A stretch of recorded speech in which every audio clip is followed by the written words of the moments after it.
গল্পটির প্রথম পর্ব অলরেডি আমাদের চ্যানেলে আপলোড করা হয়ে গিয়েছে। প্রথম পর্বটি যদি না শুনে থাকেন তবে আপনাদের অনুরোধ করব প্রথমে গিয়ে সেটি শুনুন। প্রথম পর্বের লিঙ্ক ভিডিও ডিসক্রিপশন বক্সে এবং উপরে আই বাটনে দেওয়া রইল। তাহলে আর বেশি দেরি না করে চলুন শুরু করা যাক। দুপুরবেলা হন্তদন্তের মতো ঘরের ভেতরে ঢুকলেন ভূপতিবাবু। বেটা করি ফাঁকি দিয়ে পালিয়ে গেল মশাই। হেমন্ত ক্রিমিনোলজির একটা পাতা উল্টাচ্ছিল আর আমি পড়ছিলাম বাইরনের কবিতা। কবিতা বন্ধ করে হেমন্ত বলল, পালিয়ে গেল কে? ও, আপনার আবিষ্কৃত সেই পেশোয়ারি। হ্যাঁ, তা বলতে পারেন। সে আমারই আবিষ্কার বটে। আপনি তো পারলেন না, কাজেই বাধ্য হয়ে আমাকেই আবিষ্কার করতে হলো। তাহলে মোহাম্মদ খাঁ বহাল তবিয়তে রাজধানীতে বিরাজমান। বেশ বেশ, আপনার সিদ্ধান্ত দেখছি আরও দৃঢ় হলো। তা হলোই তো, চেষ্টা না করলে কি আর হয়?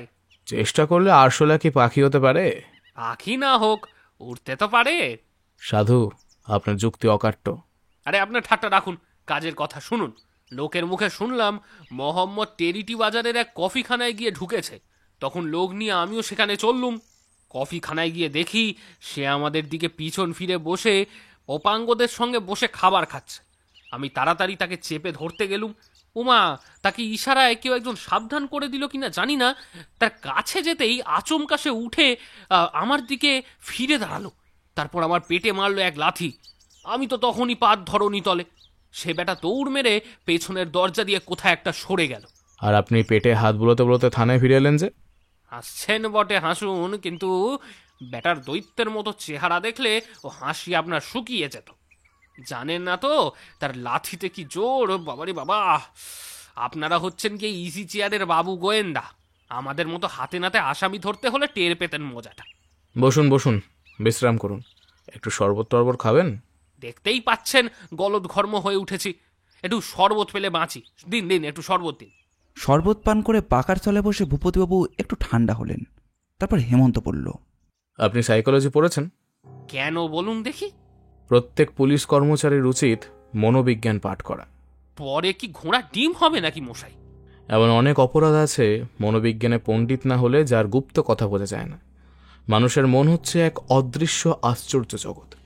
সেখানে একই সঙ্গে থাকে ভগবানের আশীর্বাদ আর শয়তানের অভিশাপ। সেখানে কালোকে জড়িয়ে থাকে আলো। সেখানে কুৎসিতের সঙ্গে সুন্দর খেলে লুকোচুরি খেলা। মানুষ সম্পূর্ণ ভালো বা সম্পূর্ণ মন্দ নয়, ওই দুয়ে জড়িয়েই মানুষ পূর্ণ আকার পায়। মনোবিজ্ঞানে জ্ঞান হলে বুঝবেন দানবও করতে পারে দেবতার কাজ, আবার দানব হতেও দেবতার বেশিক্ষণ লাগে না। আপনারা আসামির মনকে কেবল অপরাধীর মন বলেই ধরে নেন, গ্রহণ করেন না তাকে মানুষের মন বলে। বাপ রে বাপ, এই যে কাবরি। যা বললুম মনে করে রাখবেন। কেন বললুম পরে বুঝতে পারবেন। যাক সবে কথা। তাহলে ভূপতিবাবু, আপনার মতে মোহাম্মদই হচ্ছে আসল অপরাধী, কি তাই তো? নিশ্চয়ই, নইলে সে পালাবে কেন? এই যুক্তিটাও চমৎকার, কিন্তু একটা মস্ত কথা ভুলবেন না। মৃত ডাক্তার বিশ্বাসের দারোয়ান আর ডাক্তার সুনীল চৌধুরীর মতে যে লোকটা দুবারই মোটর থেকে নেমেছিল সে হচ্ছে এক কোল কুঁজো বৃদ্ধ, দাড়ি গোফলা বাঙালি। মোহাম্মদ হয়তো ড্রাইভারের পোশাক পরেই গাড়ির ভেতরে থাকে। সেক্ষেত্রে আপনাকে স্বীকার করতে হবে যে মোহাম্মদ গ্রেপ্তার হলেও হয়তো আসল হত্যাকারী ধরা পড়বে না। একজনকে ধরতে পারলে বাকিদের ধরতে আর কতক্ষণ? আপনি একটা কথা জানেন? কি? ডাক্তার চৌধুরীর বাড়িতে সেদিন মোহনলাল নামে আমাদের এক বন্ধুকে দেখেছিলেন, মনে আছে? আছে। 3 মাস আগে মোহনলালের স্ত্রী মারা গেছেন। তাও শুনেছি। তার স্ত্রী মারা পড়েন অস্ত্রোপচারের জন্য। সে 5 জন ডাক্তার অস্ত্র চিকিৎসা করতে বলেন। তাদের নাম হচ্ছে Mohini Mohan Dutta, N Basu, N C Biswas, Sunil Chowdhury আর সন্তোষ কুমার সেন। হ্যাঁ, বলেন কি মশাই, বলেন কি? দেখেছেন, মোহনলালের বাড়ির 5 জন ডাক্তারের মধ্যে আক্রমণ হয়েছে 4 জনেরই ওপর। বাকি আছেন কেবল একজন। তার উপরেও শীঘ্রই আক্রমণ হবে বলে আশা করছি। আপনি তো বেশ লোক দেখছি। জেনে শুনে এত বড় কথাটা আমাকে বলেননি। বন্ধুকে বাঁচাবার জন্য বুঝি এই বুদ্ধি নিয়ে গোয়েন্দাগিরি করতে এসেছেন?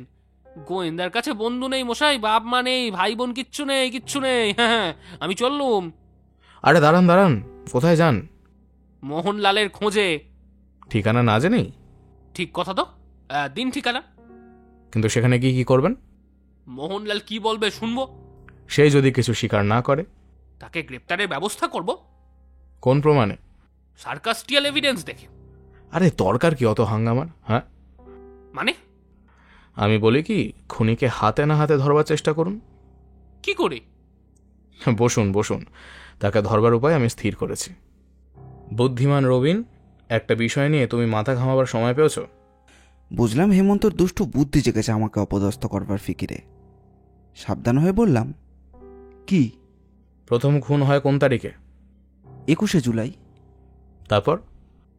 28শে জুলাই আর 4ঠা আগস্ট। আর ডাক্তার চৌধুরীর ওপর আক্রমণ হয়েছে 11ই আগস্ট। গুড বয়, তোমার স্মৃতিশক্তি প্রশংসনীয়। আজ ক তারিখ? এখন চিন্তা করে দেখো, তারিখগুলোর মধ্যে কি আর লক্ষ্য করা উচিত? ধাঁ করে আমার মাথায় একটা সত্যের ইঙ্গিত জাগলো। এতদিন তারিখগুলোকে পাশাপাশি সাজিয়ে আমি কিছু ভাববার চেষ্টাই কোনোদিন করিনি। হেমন্ত, 7 দিনের মাথায় হত্যাকারী একবার করে দেখা দিচ্ছে যে। জিতার হ, তাহলে তোমার ঘটে কিঞ্চিত বুদ্ধি আছে। ঠিক সেই জন্যই তো বুদ্ধিমানরা সহজকে নিয়ে মস্তিষ্কে ভারাক্রান্ত করেন না।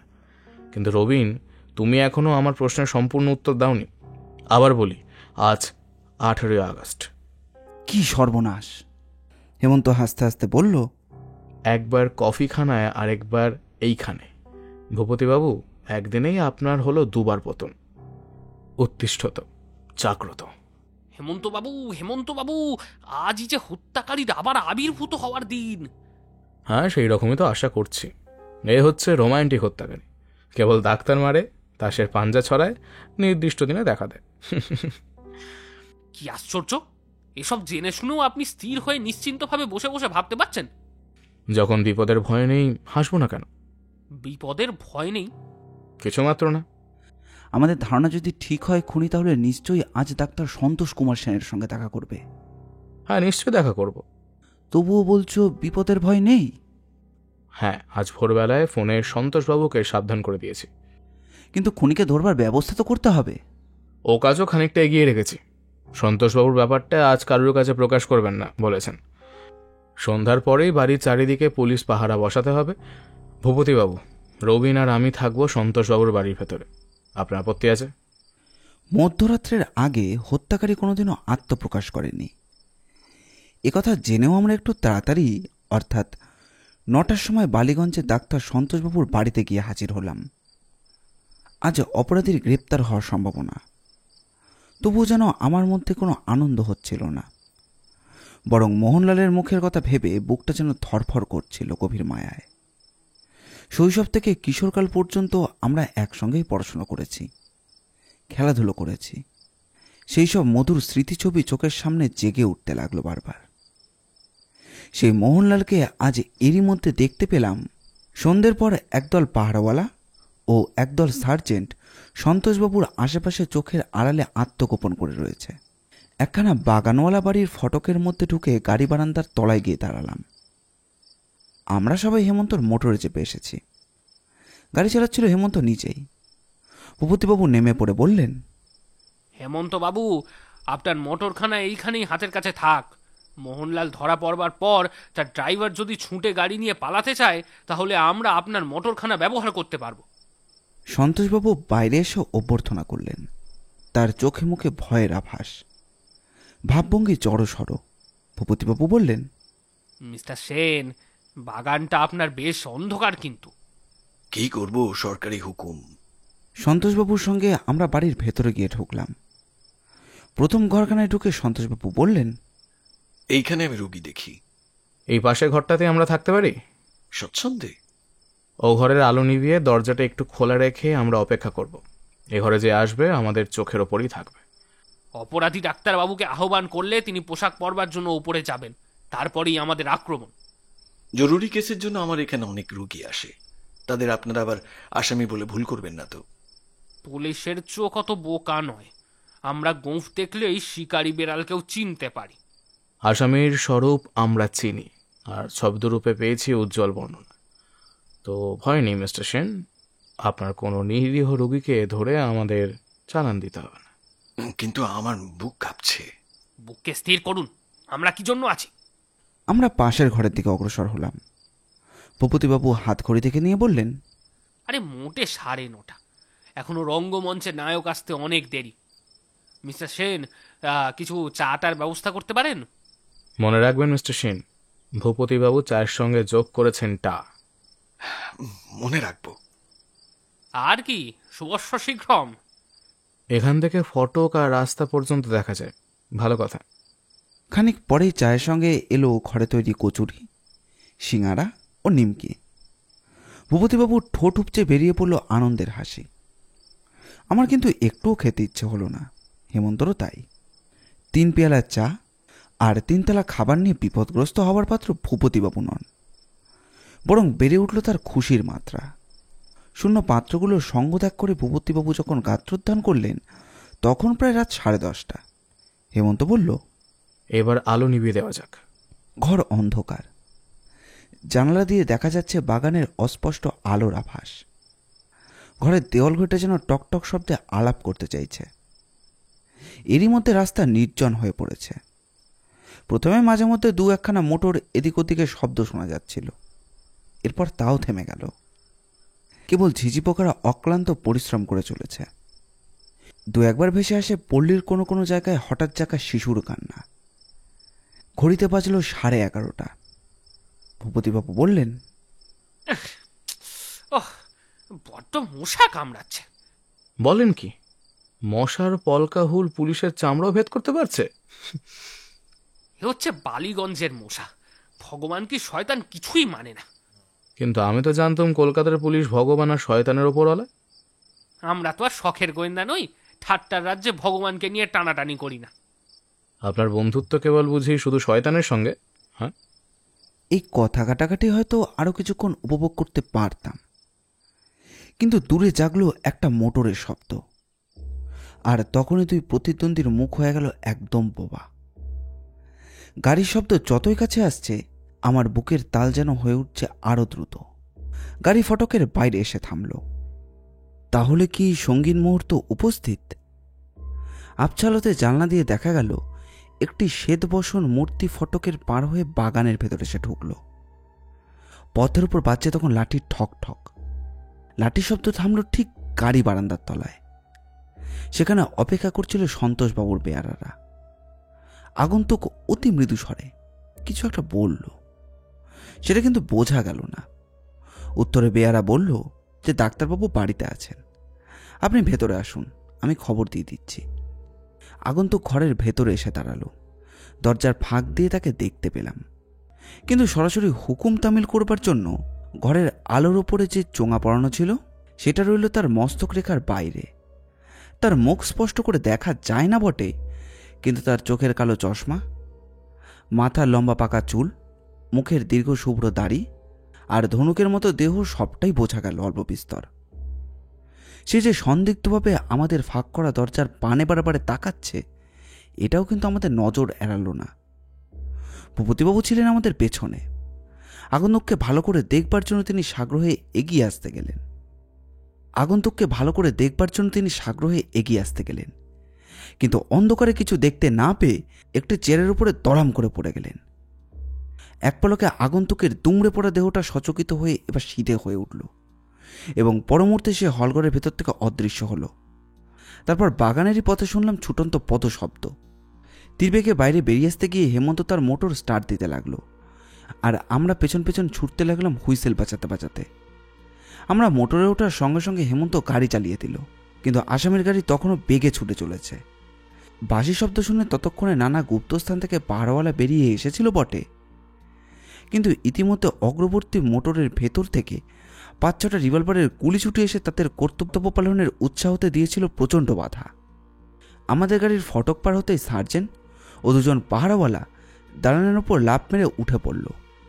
চকিতের মধ্যে চলন্ত গাড়ি থেকে মুখ বার করে দেখে নিলাম যে রাজপথে ছটফট করছে একটা পাহারাওয়ালা। সোজা পথ। প্রায় 150 গজ দূরে দেখা গেল তীব্রবেগে দৌড়চ্ছে আসামির মোটরখানা। ভূপতিবাবু হাত পা ছুটতে ছুটতে ক্রমাগত চেঁচাচ্ছেন। আরে আরে ও হেমন্ত বাবু, আরে আরে করছেন কি? আরে জোরে চালান, আরো জোরে। হায় হায় হায় হায়, আরে আসামি ভাগলো যে, আরে জোরে চালান। মোটরের হুইল ধরে সামনের দিকে দৃষ্টি রেখে হেমন্ত কৃষ্ণ কর্কশ্বরে ধমক দিল। থামুন আপনি, আপনার জন্যই আসামি পালিয়েছে। ভূপতিবাবু একেবারে চুপ মেরে গেলেন। কিন্তু হেমন্তের গাড়িখানা আসামির গাড়ির থেকে বেশ শক্তিশালী ও বেগবান। দুখানা গাড়ির মধ্যে ব্যবধান ধীরে ধীরে কমে আসছে। আসামির গাড়ি বোধহয় এখন 40 গজের আর বেশি দূরে নেই। মিনিট দেড়েক পরে আগের মোটরখানা হঠাৎ একটা বাড়ির সামনে সে থেমে পড়ল। ভেতর থেকে লাফ মারল একটা মূর্তি এবং সঙ্গে সঙ্গে আমাদের মোটরখানাও ঠিক সেখানে গিয়ে গতিরুদ্ধ করল। 1 সেকেন্ডের মধ্যে আমরাও গাড়ির বাইরে। অস্পষ্ট আলোতে দেখলাম বাড়ির সদর দরজার কাছে দাঁড়িয়ে আসামি আমাদের লক্ষ্য করে রিভলভারের ঘোড়া টিপতেই ভূপতিবাবু চেঁচিয়ে উঠলেন, হুঁশিয়ার! কিন্তু আর কোনো শব্দ শোনা গেল না। আসামির রিভলভারে আর কোনো গুলি নেই। হেমন্ত বিদ্যুৎ বেগে দরজার দিকে ছুটে গেল আর আসামি ভেতরে ঢুকে সামনে সিঁড়ি দিয়ে এক এক লাফে 2-3টে ধাপ পার হয়ে উপরে উঠতে লাগলো। আমি ওপরে উঠতে উঠতেই শুনলাম দরাম করে একটা দরজা বন্ধ হওয়ার শব্দ। দোতলায় গিয়ে দেখি হেমন্ত একটা দরজার উপরে দুমদাম লাথি মারছে। তার প্রবল পদাঘাতেই দরজার খিল ভেঙে যেতে আর দেরি লাগলো না। একটা ঘর, তারও দেওয়ালের ওধারে বন্ধ করা একটা দরজা। এবার হেমন্তর সঙ্গে আমিও দরজায় পদাঘাত করতে লাগলাম। ভূপতিবাবু এসে পড়লেন। আচম্বিতে ঘরের ভেতরে হলো রিভলভারের শব্দ, আর তারপরেই শুনলাম ভারী একটা জিনিসের পতনের শব্দ। ভূপতিবাবু বললেন, ও আবার কে রিভলভার ছোড়ে? আসামি সে রিভলভারে গুলি ভরবার সময় পেয়েছে, আত্মহত্যা করলে। আমি আর বার দুয়েক পদাঘাত করতেই দরজার খিল ভেঙে খুলে গেল। হেমন্ত বলল, রবিন, ঘরের ভেতরে যেও না, ঘরের ভেতরে যেও না, প্রাণে কষ্ট পাবে। আমি তখন খোলা দরজার ভেতর দিয়ে তাকিয়ে দেখছিলাম মেঝের ওপর পড়ে রয়েছে একটা স্তূপাকৃতি কাপড় বা বস্তা। ও ঘরটা অন্ধকার। এ ঘর থেকে ছড়িয়ে পড়া আলোর আভায় এর থেকে বেশি কিছু আর দেখাই যাচ্ছে না। হেমন্তর কথা শুনে ফিরে বললাম, হেমন্ত, চেষ্টা করলে হয়তো মোহনলালকে এখনো বাঁচানো যেতে পারে। হয়তো এখনো মারাত্মকভাবে জখম হয়নি। কবলগত শিকারকে নিয়ে তুমি কি বেড়ালের মতো নিষ্ঠুর খেলা খেলতে চাও? হ্যাঁ, ওকে বাঁচিয়ে লাভ কি? ফাঁসি কাটে ঝুলবে বলে? চলে এসো রবিন, এদিকে সরে এসো। একটা মহৎ প্রাণের এই শোচনীয় পরিণাম সচক্ষে দেখাও এক চরম শাস্তি। সত্যি কথা। হতভাগ্য মোহনলাল। হেমন্তের সঙ্গে আমি এ ঘরের দরজায় গিয়ে দাঁড়ালাম। ভূপতিবাবু বললেন, হ্যাঁ, ওসব সেন্টিমেন্ট নিয়ে পুলিশের কাজ চলে না।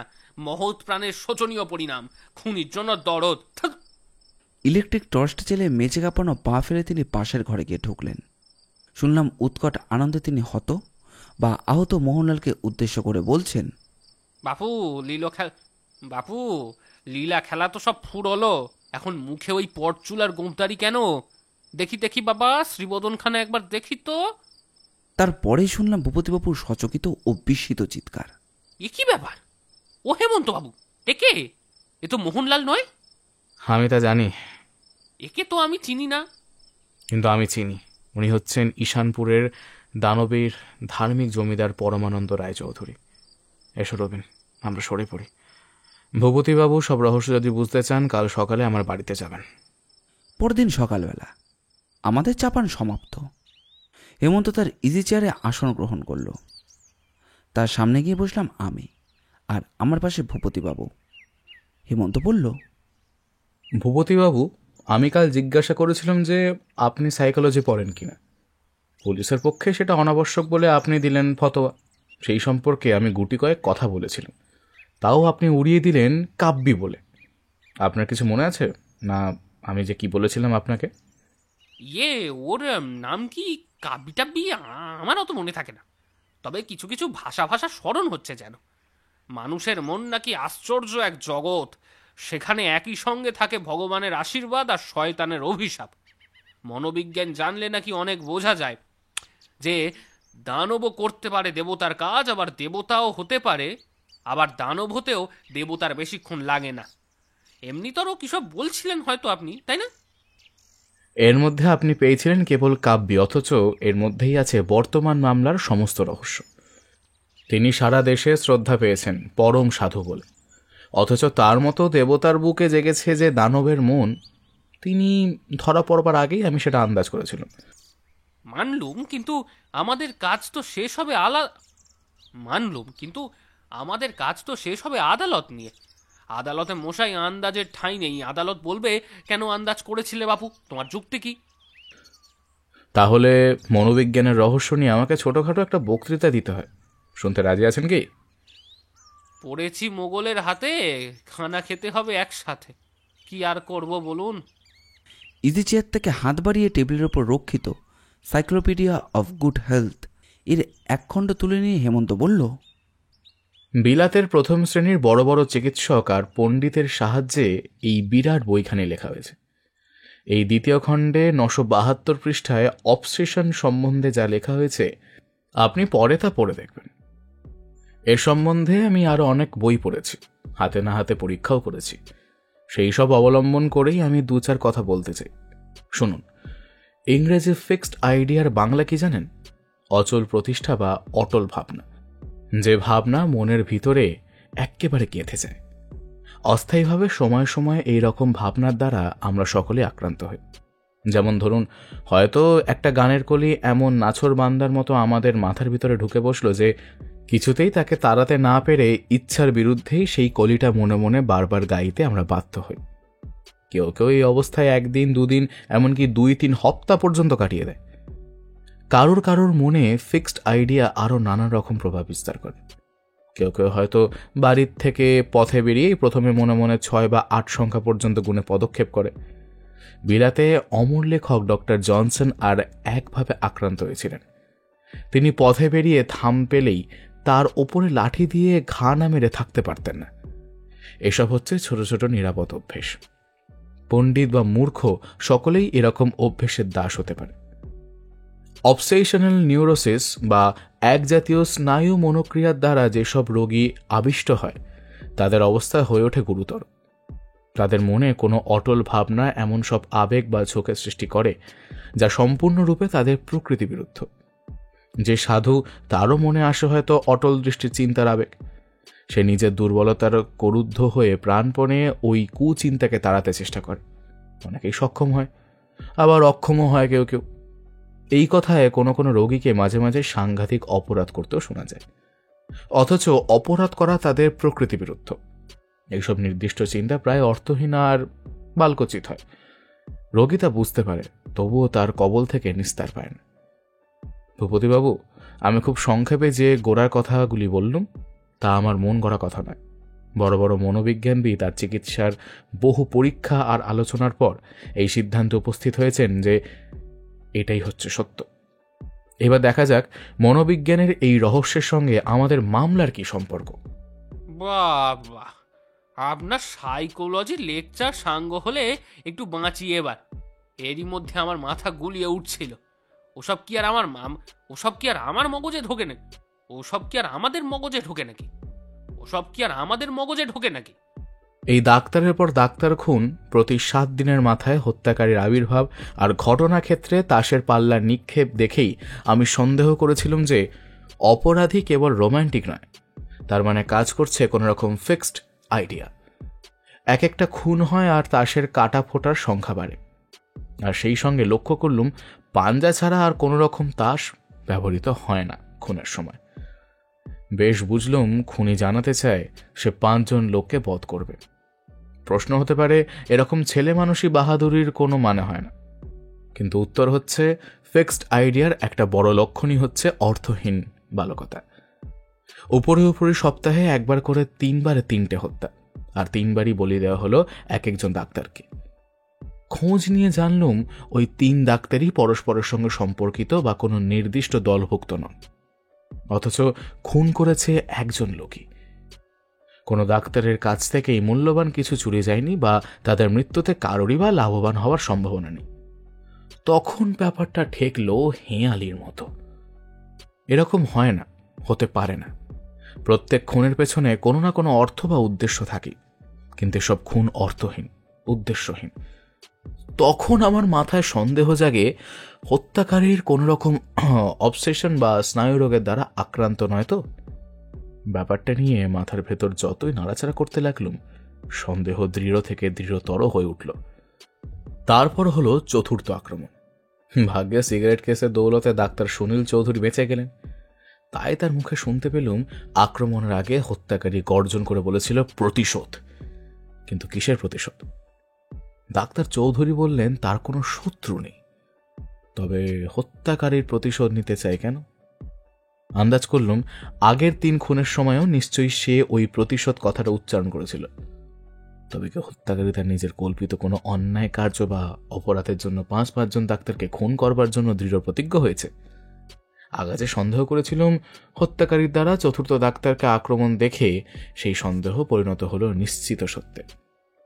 আমি দেখতে পেলাম স্পষ্ট আলো। তারপর হত্যাকারীকে আবিষ্কার করবার জন্য আমি কোনো পথ অবলম্বন করতুম জানি না, কিন্তু নিয়তি যেন ডাক্তার চৌধুরীর বাড়িতে যথাসময় পাঠিয়ে দিলেন আমার বাল্য বন্ধু মোহনলালকে। মোহনলালের বাড়িতে গিয়ে খোলা পেলুম রহস্য রাজ্যের দরজা। প্রথমেই জানলুম যাদের ওপর আক্রমণ হয়েছে তারা সকলে ছিলেন তার মৃত স্ত্রীর চিকিৎসক, আর তার শ্বশুরের আন্তরিক ইচ্ছার বিরুদ্ধে 5 জন ডাক্তারের মতে যে অস্ত্র চিকিৎসা হয় মোহনলালের স্ত্রী মারা পড়েন তারই ফলে। প্রথমেই আমার সন্দেহ হলো মোহনলালের ওপরে।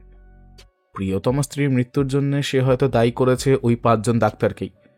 সে বিশ্বাস করে ওদের হত্যাকারী বলে ধীরে ধীরে ওদের ওপরে মনে পুঞ্জীভূত হয়ে উঠেছে একটা বিজাতীয় মারাত্মক ঘৃণা। দিনরাত এই কথা ভেবে ভেবেই সে এমন ভীষণ অবসেশনাল নিউরোসিস রোগের দ্বারা আক্রান্ত হয়েছে। সে সাধু সচ্চরিত্র বটে, কিন্তু ও রোগ সাধুরও মনে আনে ভয়াবহ পাপ চিন্তার বা গুরুতর অপরাধের প্রেরণা। কিন্তু ঠিক তারপরেই দৈবগতিকে আমার দৃষ্টি আকৃষ্ট হলো আসল আসামির দিকে। রবিন, মনে আছে মোহনলালের বাড়ি থেকে ফেরবার পথে একটা ব্যাপার লক্ষ্য করনি বলে তোমাকে আমি ভর্ৎসনা করেছিলাম? ব্যাপারটা হচ্ছে এই, মোহনলালের বৈঠকখানা থেকে বেরিয়ে এসে দেখলুম পরমানন্দবাবু সিঁড়ি দিয়ে উপর থেকে নেমে আসছেন, হাতে 1 গাছা মোটা লাঠি, আর সে লাঠি ধরেছেন তিনি বাম হাত দিয়ে। এটা যে কত বড় প্রমাণ তার বোধহয় বলে দিতে হবে না। ডাক্তার বিশ্বাসের মৃতদেহের পাশের জমি পরীক্ষা করেই প্রথমে আমি জেনেছিলাম হত্যাকারীদের একজন বাম হাতের লাঠি ব্যবহার করে। তারপর ডাক্তার চৌধুরীও বলেছিলেন আক্রমণের রাতে যে তাকে ডাকতে এসেছিল লাঠি ছিল তার বাম হাতে। ধার্মিক দানশীল পরমানন্দবাবু একমাত্র সন্তানকে হারিয়ে ওই দারুণ অবসেশনাল নিউরোসিস রোগে পাগলের মতো হয়ে গেছিলেন। আগেই বলেছি ও রোগের রোগী যত বড় সাধু হোক নিজের ইচ্ছার বিরুদ্ধেই পাপ কাজ করতে চায়। অবশ্য 99% জন লোক এই পাপ ইচ্ছা কোনো রকমে দমন করতে পারে, বাকি কেউ কেউ পারে না। ওই ডাক্তাররা আমার একমাত্র সন্তানকে হত্যা করেছে, আমিও তার প্রতিশোধ নেব, এই ছিল পরমানন্দবাবুর অবসেশন। তিনি নিশ্চয়ই ওই ভাবের কবল থেকে আত্মরক্ষার প্রবল চেষ্টা করেও তা পারেননি। শেষ পর্যন্ত সম্মোহিতভাবে ছদ্মবেশ পরে হত্যাকারীর মূর্তি ধরতে বাধ্য হয়েছে। রোগে তার হাত রক্তাক্ত করেছে বটে, আসলে তিনি যে মহৎ সাধু ব্যস্তি এই বিষয়ে কোনো সন্দেহ নেই। এ এক বিচিত্র ট্র্যাজেডি, আগে জানলে মামলাটা আমি গ্রহণই করতুম না। তাহলে সেই ক্লোরিন ব্যবহারের জন্য দায়ী হচ্ছেন পরমানন্দবাবুই? বলা বাহুল্য, পাপের সঙ্গে ভাব করলে 1 পাপ আনে আর 100 পাপ অনুচর। ধরা পড়লে পরমানন্দবাবুকে হারতে হতো, তার প্রাণের চেয়ে বড় দেশ জোড়া মান সম্ভ্রম। একরকম মরিয়া হয়ে তিনি আমার মুখ বন্ধ করতে চেয়েছিলেন, তার উপরে আমার রাগ নেই।